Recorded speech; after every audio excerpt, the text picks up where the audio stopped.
Primeiro ponto, a nascente do rio. De onde esse rio nascia, de onde que ele saía. As profecias de Ezequiel, ela antecipa o aspecto apocalíptico nas escrituras. Nós também encontramos, né, aspectos apocalípticos em Daniel, em Isaías, em Joel, enfim. Quase todos os profetas do Antigo Testamento, grandes ou menores, maiores ou menores, eles trataram de profecias escatológicas. Mas aqui no texto, nós vamos tratar dessas profecias escatológicas mencionadas pelo profeta Ezequiel. Não eram acontecimentos para a era do profeta. Era uma profecia futurista e literal. Pode ser trazido para o lado espiritual esta profecia? Claro que sim. Tanto ela vai acontecer literalmente, como devemos trazê-la para o lado espiritual. Mas nós não podemos desprezar os acontecimentos futuros. Isso aqui é para Israel. Mas para o lado espiritual, ele é para a igreja. Senão, nós vamos espiritualizar demais a palavra de Deus e vamos nos esquecer que as profecias, elas cumprirão literalmente, assim como elas foram descritas.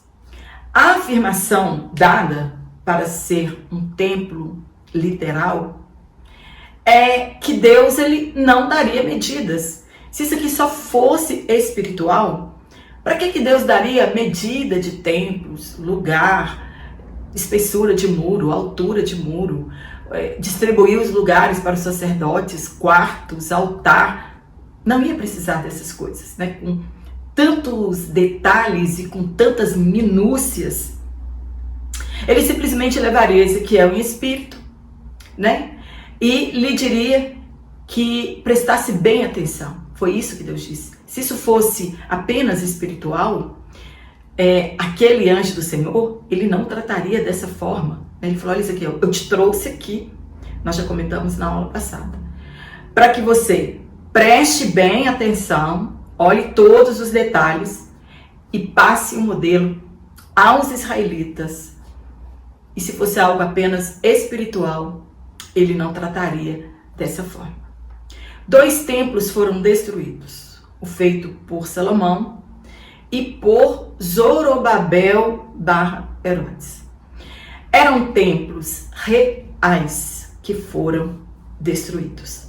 Assim sendo, não faz sentido o novo templo ser uma mera visão idealista ou espiritual, já que sabemos que 2 templos, eles já existiram, um tabernáculo, ele já existiu, e que as muralhas estão lá, servindo de testemunho para todas as gerações do que aconteceu no ano 70, no ano de Cristo, depois de Cristo, na era de Cristo, no ano 70 depois de Cristo. Então, tá lá, servindo de testemunha de que tudo aquilo aconteceu e que as demais coisas, assim como aquilo, também irá acontecer. O ponto 2, o guia celeste. Nós já discorremos bastante sobre esse guia celeste na aula passada. O nosso comentarista não trouxe tantos detalhes, mas eu trouxe na minha aula, então nós não vamos nos gastar muito aqui neste guia celeste. Ele era um homem de cobre ou bronze, dependendo da versão que você está, dando a entender que ele era um ser divino, espiritual. Ele tinha um cordel de linho na mão e uma cana de medir. Um comentarista, ele diz que nós só medimos algum lugar que já é de posse, que é nosso, né? O que você está com intenção de comprar aquilo. Então, como ele tinha essa vara de medir, essa cana de medir, então era porque aquilo pertencia, assim, de fato a Deus e por herança aos judeus. Então, desde o princípio da visão, este homem de bronze ou de cobre, ele foi o guia de Ezequiel. Ele agiu ali como um guia, mostrando a Ezequiel os pormenores, os detalhes, como as coisas aconteceriam. Ele guiou Ezequiel por fora do templo, saindo pelo portão norte, pois o portão leste ficaria fechado, pois Deus havia passado por ele, então onde a glória de Deus passou, ninguém poderia passar. No período dos 2 templos, esta porta, ela nunca fora fechada, ela sempre estivera aberta, então ela foi fechada a partir daquele momento que a glória de Deus passou por ela. Uma curiosidade que eu vou trazer aqui para você, que eu gostei muito e quero dividir com você. As muralhas do templo, elas ficaram de pé. Quem vai em Israel sabe que as muralhas estão lá. E ele hoje é chamado, conhecido de Muro das Lamentações. E nele existem as portas outrora construídas para acesso ao templo. Há quem diga que aquelas portas são portas novas que foram construídas. E como na profecia de Ezequiel, essa porta, chamada de porta dourada, que fica em direção ao lado leste ou do oriente, fora fechada com pedras douradas em 1541 pelo sultão Solimão, líder do Império Otomano, atual Turquia. É a única porta fechada dentre as 8 existentes ali. E isso tem relação com a vinda do Messias. E para bloquear, que alguém ouse abrir essa porta, eles construíram um cemitério bem ao lado, porque eles sabem que os judeus, se eles tocarem em defuntos ou pisar numa sepultura, uma coisa assim, eles se tornam impuros. E o judeu, ele não quer se tornar impuro. Então eles construíram esse cemitério. E assim, isso aqui seria uma outra aula e nós não teremos tempo aqui para isso. Mas quero trazer essa curiosidade aqui para você. Então é a única porta, essa porta dourada é a única porta fechada dentre as 8 portas existentes.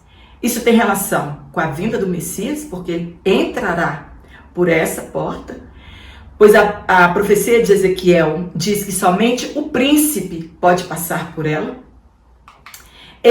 Então o que eles querem com isso? Eles estão tentando impedir o cumprimento da profecia, não sabendo eles que eles estão cumprindo a profecia, pois Jesus já passou por essa porta e ela então permanecerá fechada até que Jesus volte outra vez.